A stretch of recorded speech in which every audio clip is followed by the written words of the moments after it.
Hi folks, I'm Stephen Spencer, co-author of The Art of SEO, and I'm going to be talking to you about keyword brainstorming for the next 10 minutes or so. So as I said, I'm the co-author of The Art of SEO, co-author of the new book Social E-commerce, and author of Google Power Search, all published by O'Reilly. So I know a few things about SEO, and I will be talking to you about the keyword side of SEO now for the next little bit. So also I've got some other cool stuff going on, like I'm working on an SEO coaching and training program at scienceofseo.com, but enough about me. Let's go into keyword brainstorming. Now, a little case study here. My oldest daughter, she started doing SEO when she was 14, and one of the first things she did was keyword brainstorming to identify what keywords to target. And this is a screenshot of her website back in the day. This was neopetsfanatic.com. And Neopets is a virtual pet site owned by Nickelodeon, the TV network. Back when she was at that age, 14 and 13 and so forth, she was really passionate about Neopets. It was a very popular website, a virtual pet site where you could feed and care for and play with these virtual pets that were all digital online, and could buy them virtual toys with virtual currency, Neopets, Neopoints, I should say. And so she knew a lot of game cheats to get extra lives in the games and so forth. She knew all sorts of tips and tricks to earn extra Neopoints and so forth and so on. So she created a website, a WordPress blog, targeting some different keywords. Now, she started out small because when you don't have any links pointing to your site, it's hard to rank for competitive keywords. So she went after not very competitive keywords initially, and then increased in her in the competitiveness as time went on, and she built more and more authority in the eyes of Google. So she started to rank, and she targeted Neopets cheat as one of her initial keywords. The singular form is not very popular, it's not very competitive, so that was pretty easy for her to get on page 1 for. And she started speaking at conferences like BlogHer, Women Bloggers Conference, she spoke at, let's see where else, the DMA Annual Conference, DMA Annual Direct Marketing Association Annual Conference, and YPulse, a youth marketing conference, and so forth.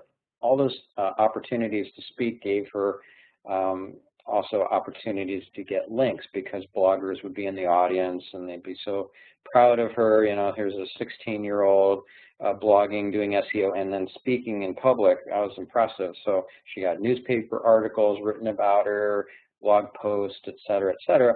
And of course, those generated some great links, which further enhanced her SEO and gave her opportunities to go after more and more competitive keywords. So then she started ranking for Neopets cheats, plural. And then eventually she ranked on page 1 for Neopets, just the keyword by itself. So first thing she did, though, was she did keyword research and just kind of brainstorming, simply using the Google search box as her first port of call. So she just started typing in Neopets and saw what happened, right? But before we go into the tools and how to use them, I'm just going to point out here the right keywords to target are not just ones that are popular. They have to be relevant to your business, of course, right? And also they need to be obtainable, or attainable in terms of high rankings. If you're never going to rank on page 1 for that keyword, you shouldn't be targeting it, because it's just kind of pointless. It's not going to drive traffic if you're on page 5 in the Google search results. If you target the wrong keywords, all your efforts are going to be in vain, so we want to make sure that we do this upfront work correctly. Now, I'm going to focus on the brainstorming tools for this segment. We're going to focus on let's say Google Suggest, Yahoo Suggest, Yahoo Search Assist actually is what it's called, and also Suval, which you'll see is a really amazing little tool, and it's free. So we'll take a look at that in just a minute. And then Google Trends. So those are the tools we'll focus on. Google Suggest. This was the first thing that my daughter started using to figure out which keywords were popular relating to Neopets. So she just started typing in Neopets, and she saw that Neopets avatars, Neopets cheats, etc., were popular keywords. And you'll notice here, if you look at the screenshot here, the name of her site is the Ultimate Neopets Cheats site, which meant that it was more likely that people would link with the name of her blog in their anchor text in the underlying words, so that would help her rank for Neopets cheats. That wasn't an accident. She was specifically targeting that phrase, Neopets cheats. So putting that into the title of her blog helped her with the rankings for that keyword. So let's go to the Google search box. So I'm just going to go to Google. And what I've done is I've turned off Google Instant. So I'm not going to start getting search results as I start typing. Instead, I'll see a longer list of keyword suggestions. You can see Neopets Cheats is currently very popular. Neopets Avatars is more popular. Back in the day when she did this research, she actually found that Neopets Cheats was next in popularity after Neopets. That was a really great keyword at the time. Now, Neopets has died in popularity. If you look at Google Trends and so forth, you'll see that the popularity has really dropped off over the years. But back in, let's say, 2004, 2005, 2006, super popular. It was a great site for a number of years to for her to target in terms of her keyword focus.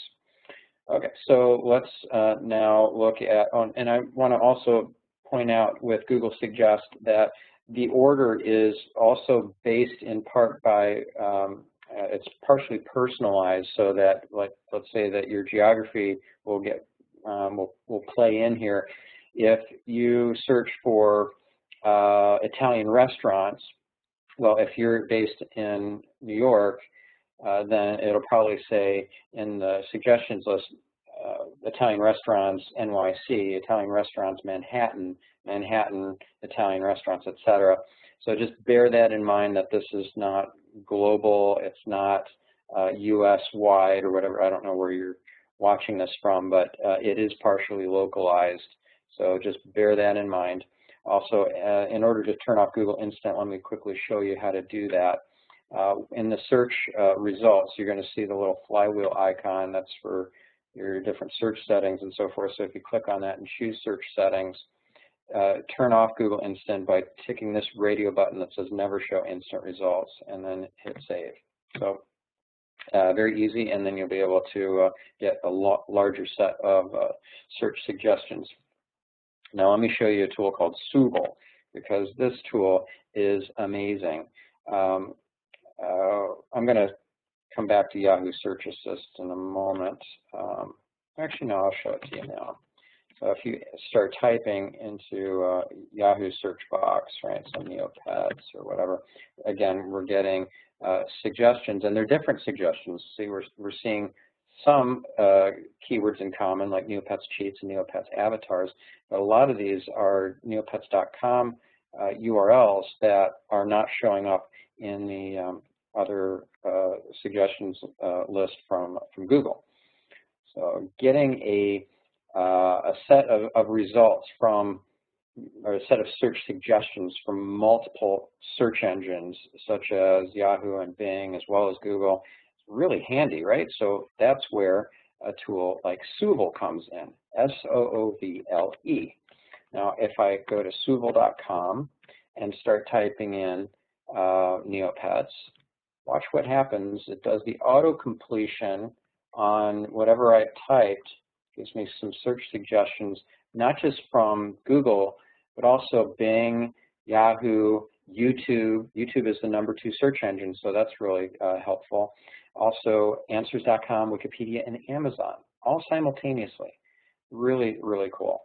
So definitely make this part of your wheelhouse, as part of your arsenal of weapons in SEO.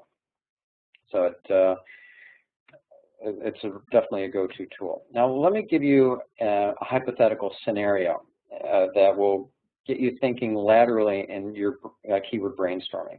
Now, this is going to be critically important.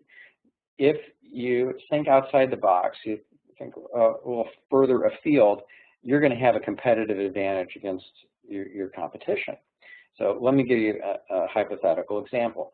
Let's say that you sell baby furniture online, bassinets, cribs, and so forth. Well, the obvious keywords would be things like crib, cribs, baby cribs, bassinet, bassinets, baby bassinet, baby bassinets, baby furniture, furniture for baby, et cetera, right? Those are the obvious ones. But what about not so obvious ones? Because your target audience in this case would be expectant parents.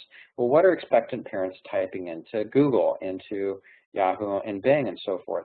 They're typing in baby names. And this is very obvious here from the Google, Bing, and Yahoo search suggestions you'll see coming in from Suval in this screen here. You'll see that baby names is at the top of the list on all three engines.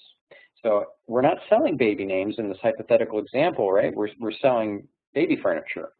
You can't really sell baby names. But what you can do is offer something really valuable in the area of baby names, and then get the prospect into your site, and then do a soft sell and get them further down the buy cycle, the sales funnel, so that they get turned into a customer. So expectant parents are your target audience. What are expectant parents searching for more than anything else? Baby names. So we might not rank initially for the popular term baby names, because that's very competitive, very, very competitive. We might want to go after what I call torso terms first, which are not head terms in the long tail distribution graph, right? The long tail of keyword popularity would be long tail keywords, not very popular, pretty esoteric, not searched on very often, but maybe they are high converting potentially, right? So like a baby bassinet with a model number on it, not a very popular keyword, but somebody with that kind of detail in their search query is probably more likely to convert. They're either looking for to buy it, or maybe they already bought it and they need to repair it, or need to look up the manual or whatever and they lost it, right? So that's a very targeted search and potentially higher converting. Now, in aggregate, those long tail keywords could add up to a sizable amount of business. But what I'm talking about are torso terms, which are not the head terms like baby names, but ones that are pretty popular nonetheless. Not hugely popular, but moderately popular, like baby name meanings, or baby name definitions, or baby names, I don't know, cute baby names, or adorable baby names, or baby names that'll get your kid beat up in the schoolyard. Well, maybe that's more of a long tail one, but you're getting the drift, right? So target those torso terms first, just like my daughter targeted Neopets cheat, and then Neopets cheats, and then Neopets when she got enough authority built up from people linking to her from authoritative sites. So that's, I think, a very, very cool way to go. And also think of it this way in terms of when you are attracting those prospects into your site, they're more like suspects. They're not even prospects yet, because you don't know that they need your furniture. They may have already outfitted their baby's room with everything. But what you could do to move them further down the funnel is offer them an irresistible offer that is going to get them further towards what your end is, your goal is. And a quick example of that might be a checklist. A PDF downloadable checklist of everything you need for your new baby's room, like the essential nesting checklist. You put that over on the sidebar, and they're going to hopefully see that and get excited and click on that, provide their email address in exchange for that free download. And then now you have their email address, you have permission to continue the dialogue, which is going to be great, because if they just hit the back button and leave, you have no way of ever reaching them again unless you got their email address before they left. So the last little tool I'm going to show you here is Google Trends. And what this does is it's a tool from Google that provides data on popularity of different keywords. Let me show you this tool in action. So I'm going to go to google.com/trends, and let's type in a couple of keywords. Let's type in Neopets cheats, and then a comma, and then Neopets avatars. I don't know which one's more popular and to what degree and so forth, and also I want to see how that popularity has changed over time. And you can see Neopets cheats is in blue, Neopets avatars is in red. Holy cow, this is not good. If you owned Neopets, the site that Nickelodeon owns, you'd be pretty unhappy to see this trend. All right, so this is the Google Trends tool. I can scroll down, I can see regional interest, I can see rising terms, I can see top terms. And so click on rising, and I'll see queries or search terms that are rising in popularity, as well as the currently top ones that are related. Pretty handy little tool. You can compare up to, I think it's 5 different keywords at a time. You just separate them by with commas. So this is a great tool to check different verb tenses and singular versus plural, different synonyms, etc. If you've logged in, then you can, to your Google account, then you can get other additional features as well. Like, for example, you can export this data. Okay, so let's go ahead and we'll finish up here with, I've got a free SEO best and worst practices checklist. I'm happy to share with you guys. If you just email my assistant, admin@stefanspencer.com, she will shoot that off to you. And also I have a SEO metrics hour-long webinar we can share with you as well, and a more expanded version of this PowerPoint deck with additional annotations, kind of an extended edition version. So if you'd like those things, just email my assistant, admin@stefanspencer.com. Please follow me on Twitter @Spencer. And also, if you have any questions specifically for me, feel free to email me directly at stefan@stefanspencer.com. Thanks for listening.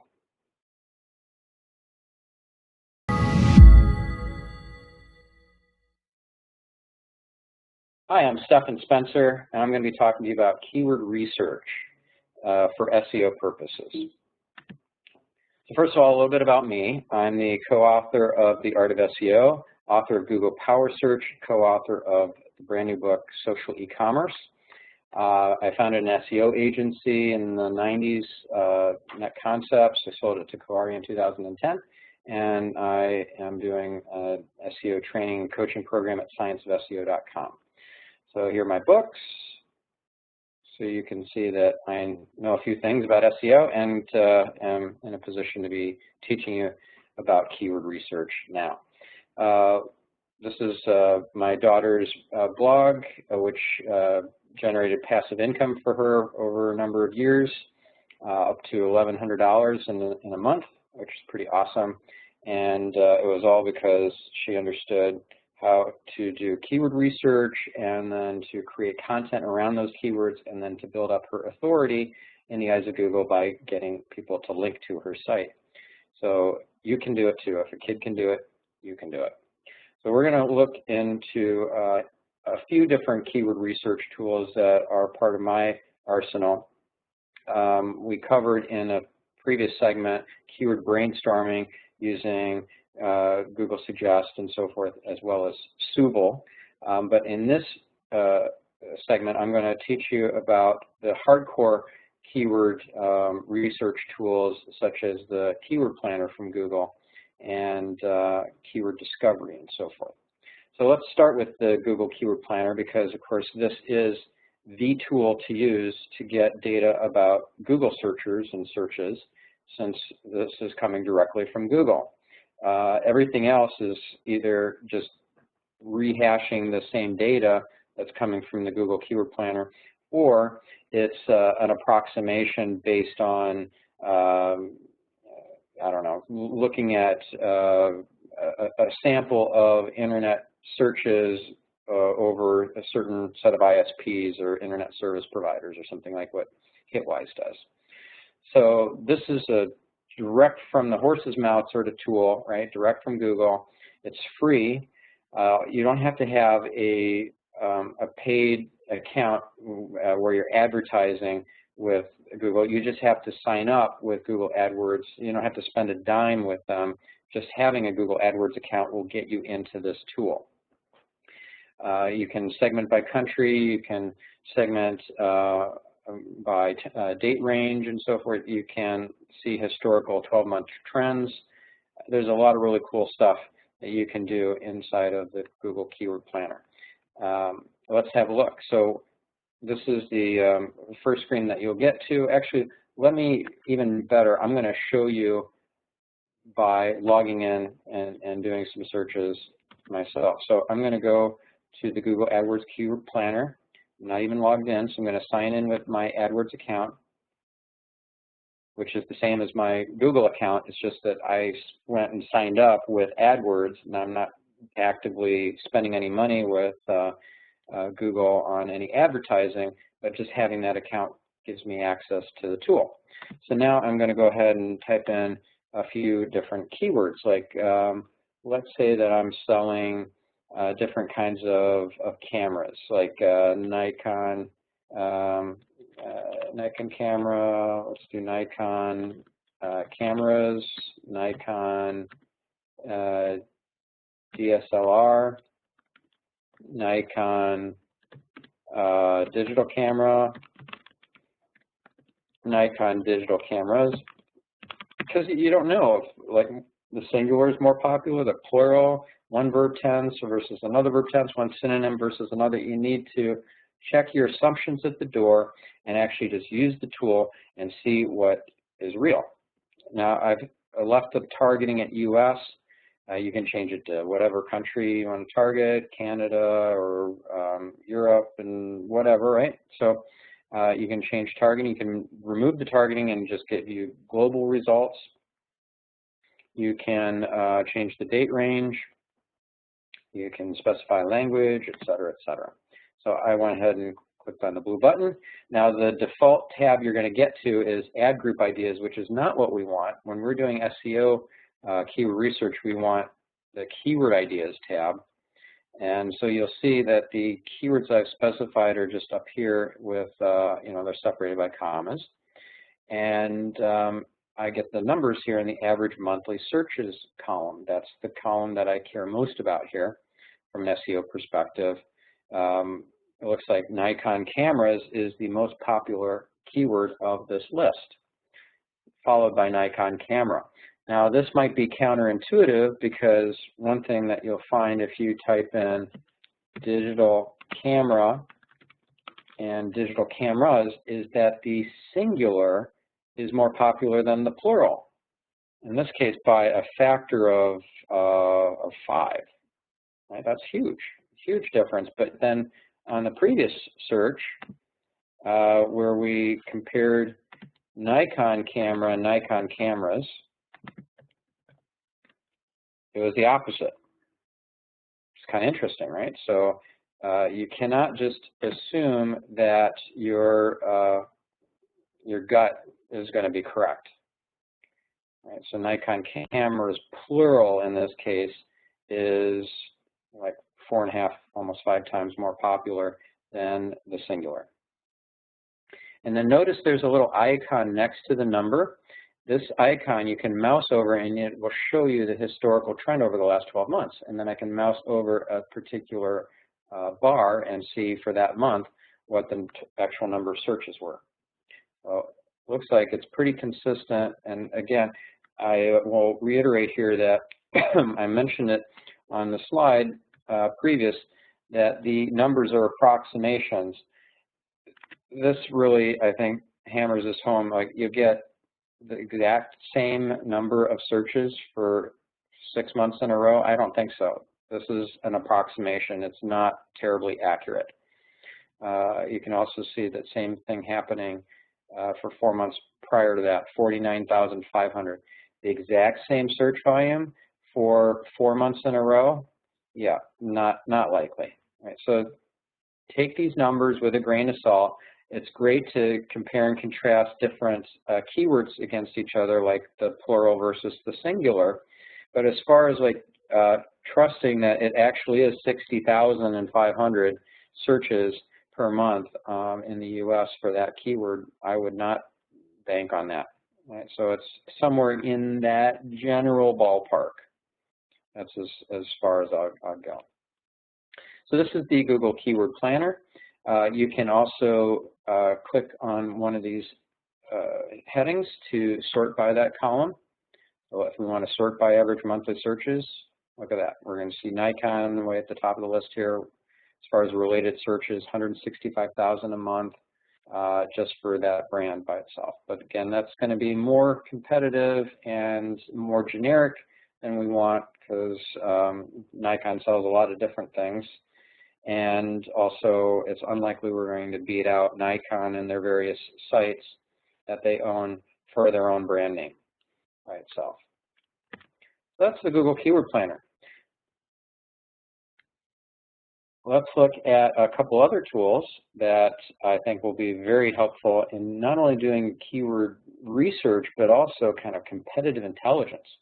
And these include Searchmetrics and SEMrush. So let's have a look at what both of those look like. This is Searchmetrics. I could put in a competitor's URL and then get a list of keywords that that site is ranking for, as well as getting traffic for. I can do that in Searchmetrics, and I can do the same thing in SEMrush. So this is a whole bunch of different screens from Searchmetrics. Let me jump ahead to SEMrush. This is SEMrush, and if I look at the organic keyword list, you can see here that's pretty cool, right? I can get a sense for, it's almost like I've hacked into their Google Webmaster Tools, but I didn't. This is not based on the Google Webmaster Tools data.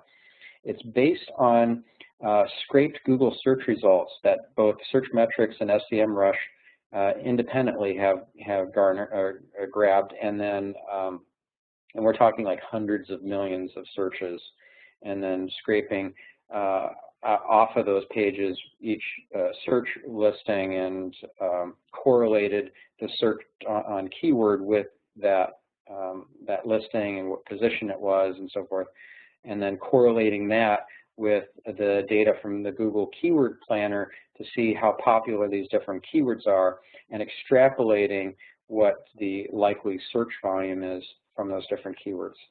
You might think, wow, that was a mouthful. Let's actually see it in action. That might be a bit easier, right? So let's go to Searchmetrics, and you'll need a paid account in order to use this tool. It's well worth it. This is a really awesome tool.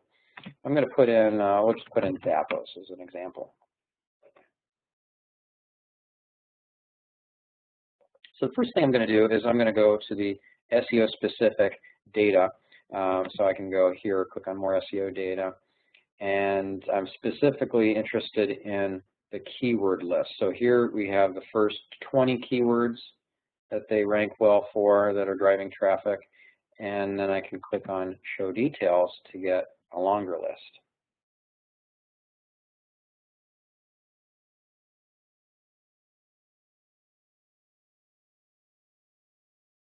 You can filter in different ways, like by position. If I'm only interested in those keywords that they're on page 1 for, I can look at that. I could look at only those keywords that have a high search volume according to the Google Keyword Planner. I can sort by these different column headings, and then I can export this data and pull it into an Excel spreadsheet.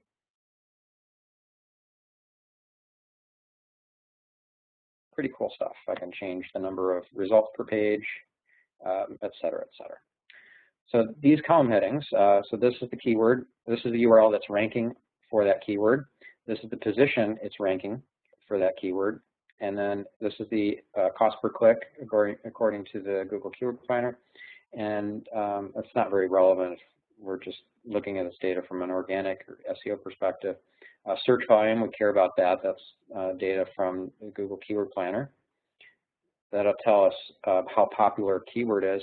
And then the traffic index is, it gives us a rough idea how much traffic that particular keyword is driving to the, in this case, Zappos.com website.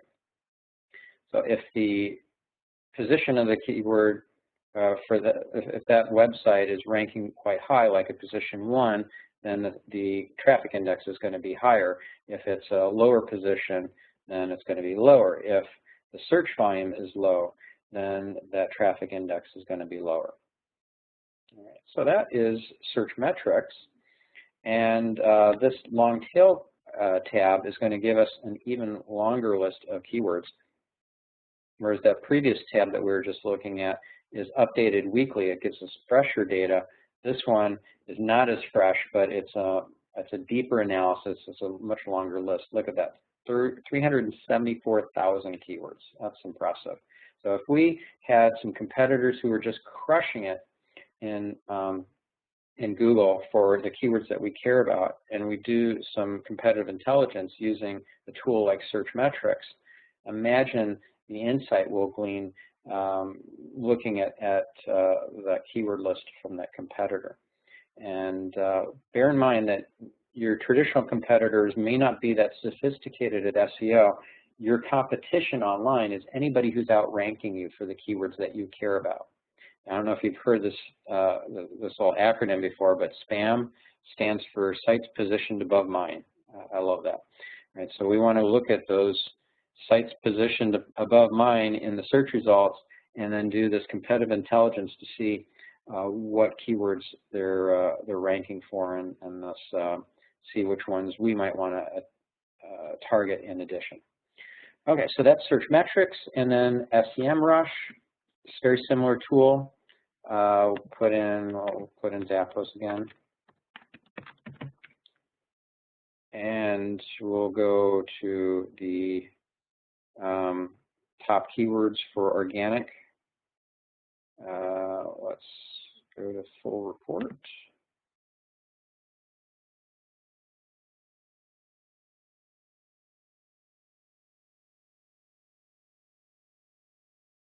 Is ranking for that keyword, the search volume according to the Google Keyword Planner, a traffic percentage based on of course this is all approximations, but based on the average click-through rate from that position in the search results times the search volume, and that gives them an approximation of traffic volume. You can see the historical trend for the last 12 months or so. You can let's see the number of results returned for that keyword, which isn't a very relevant or useful metric, but that's what, when you search for that keyword, that's the number of results that get supposedly returned, but you can only get the first 700 or 800 results from Google. You're not going to get tens of thousands and into the deep into the search results, so that's not a very useful metric.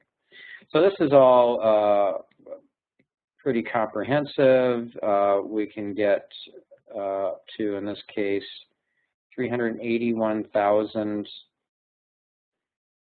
keywords that have been tracked, and we can export to Excel, CSV, comma, separated values, which will pull right into Excel or whatever spreadsheet program you're using. You can also order custom reports, and you can change date ranges and all sorts of cool stuff. So that's SEMrush. So between those two tools, Search Metrics and SEMrush, you're going to get a huge insight into what the competition is doing and how they're performing online. And so with that, let's close off this segment. I'll just wrap it up with one more concept, and that is looking at competitiveness. One thing I want to advise against is looking at this metric that some people consider important. I don't consider it important at all. It's called KEI, or Keyword Effectiveness Indicator. It's just a ratio of the popularity of that keyword, the search volume, versus the number of search results returned by that search engine. This is not a useful metric in my view, because it does, first of all, the the number of results returned is, it's not reliable. It's just a very rough metric, something that searchers don't care about. They just care about what's in the top set of search results. They don't care that there are 300 million results for this keyword, or 3 billion results, or 3,000 results. They just don't care. And if that number is not accurate, because Google knows that Google searchers don't care, so they don't have much incentive to make that an accurate number, then that makes this KEI ratio complete nonsense, right? And also, because there are a small set of search results returned, or a large set of search results returned, does not make that keyword more competitive or less competitive. So that's something I would caution against, is looking at KEI scores.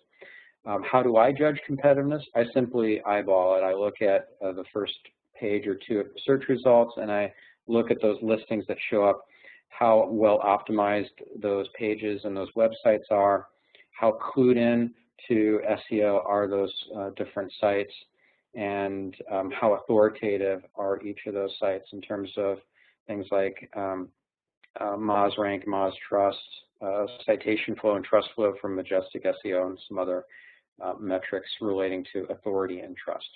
So that's how I do it. So this was the keyword research segment. I hope this was valuable to you. If you have any questions, feel free to contact me at stephan@stephanspencer.com.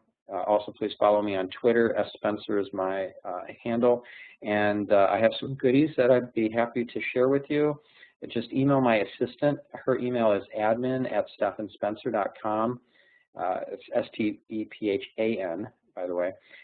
So email her if you would like a heavily annotated copy of this PowerPoint. So it has lots of additional tips and bullets on it. You can also get a webinar recording of an hour-long webinar I did on SEO metrics, and a best and worst practices in SEO checklist and white paper. So all of that is free. Just email my assistant, admin@stephanspencer.com, to get those. Thanks for listening. If you could only pick one keyword tool to use, which keyword tool would that be? Hi, I'm Roy Ryer from SEOTrainingSW.com, and I'm a member of the Search Engine Academy. This is one of the most common questions I'm asked from new students involved in SEO training. And actually, to answer that question is very difficult, because to be very effective at SEO, there's a number of keyword tools that you must use to be a master of your trade. But a lot of these tools that I use are free, and you don't got to go out and spend a whole lot of money. And what we're going to be doing in this short little video is kind of show you some tricks and some tips that I use with some of the free tools. First thing I would recommend, if you're doing any type of searching using Google Suggest or Google Keyword Tool or anything to that effect, that you want to disable personalization. Basically, what personalization does is Google recognizes or remembers your search history and gives you search results basically based upon your search history. So to really use Google Suggest to its full potential and to get search results that are not filtered based on your search, you're going to want to disable this personalization. Now, Yoast has a really cool tool.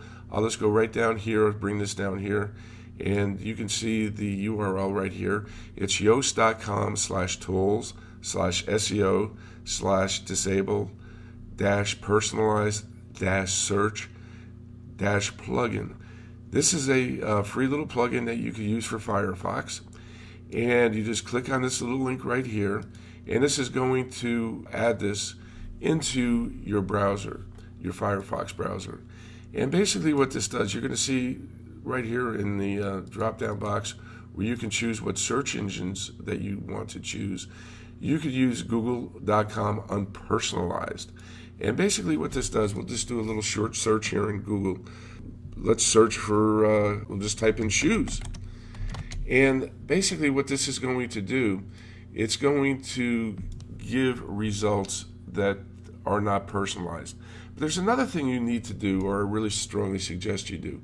As you can see that I'm logged in here into my Google account. And what I suggest that you also do is to go to that little gear here and go to web history. And you're going to want to disable your result. We're going to go to the next page, and right here you're going to see, right, I have my web history disabled and my search history is empty. So Google is not collecting my web history. Now this is something I would also suggest that you change so you can get unfiltered results from when you're searching for Google. Now let me show you some really kind of cool things using, now that we have our web history turned off and that we're using this filter basically. Now I'm going to be searching Google again. You could see that we have that by using the plugin from Yoast, that we're adding this little parameter right here, the PWS equals 0.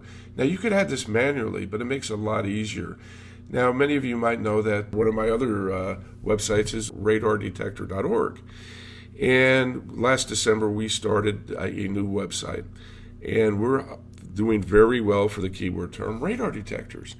And so we just typed in radar detectors. This would be the root keyword phrase. And you can see right down here, I think right now we're about number 2 for this phrase. And by typing in what using Google suggests, you could see some other keyword phrases that are coming here.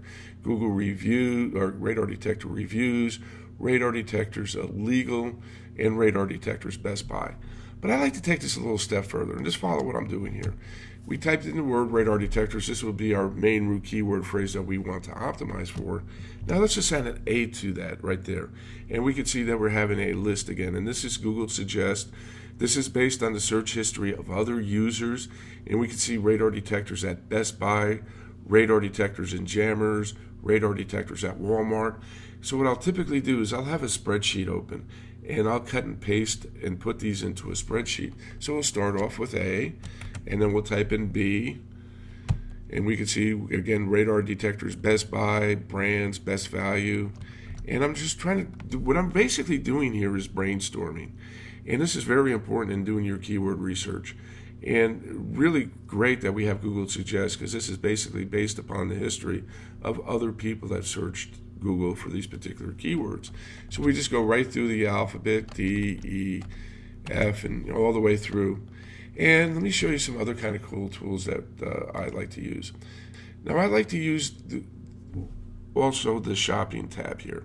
On your left hand side you'll see a link that says shopping. And even though I don't, on my current website, radardetector.org, it's strictly a review site. We don't sell radar detectors. But I'd like to know what some of these brands are that are popular, the actual models. So again, if I just type in the keyword phrase radar detector or radar detectors into Google Shopping, we could see that these are some of the most popular radar detectors. And some of these radar detectors you might not be familiar with. You also can do shopping by brand. But we're going to just basically, repeat this whole thing. We see Google Suggest has given us other keyword phrases, such as radar detectors for sale, radar detectors California. Now we could add an A to it and see if anything comes up with A. Nothing's showing up right now, so let's back that up and let's try a B, see if anything comes up in B. We're not seeing anything coming up with B. We'll try C. Okay, radar detectors California has been used in Google Shopping. And we just go right through the alphabet again. And again, what we'll be doing is going to be putting these particular keywords into a spreadsheet and just do some more brainstorming. Here's some other really cool tools that you could use. This is really Google Suggest on steroids, is what the website says. And this is really a neat little shortcut you could use. And then the domain name right here is ubersuggest.org. They like to, ask you to donate if you would, but it's a free tool again. And this really saves you some time. This, I just type in radar detector, we'll type in the singular version of radar detector. And what this is going to do is it's going to go through all the Google Suggest keyword phrases, so we don't have to do it manually. So you can see radar detector reviews, and real simple, you just highlight these, copy them, and drop them right into a spreadsheet, and you build up a list. And they're all alphabeticalized, so you can see here it's not doing our B's for us, or doing our C's for us and our D's. So this is a little shortcut, if you may. Now here's another really cool tool that allows you to search Wikipedia, YouTube, Bing, Yahoo, all at the same time, basically doing the same thing with Google Suggest. So let's type in the word. Let's try a different phrase this time. Let's try laser jammers. And you can see right here, we see in Wikipedia, laser jammer, well, it just went away. In YouTube, we got laser collection. That's not a really good keyword phrase. But over here in Bing, we can see laser jammers illegal, laser jammers for motorcycles. And again, what I'm going to be doing is just dropping these into a spreadsheet, and we'll be building up on our keyword list as we go on. I hope this little tip helps you out. Google Suggest is a free tool, so you don't got to go out and spend a whole lot of money. I would take this a step further, though. Again, what we're doing here is doing some brainstorming.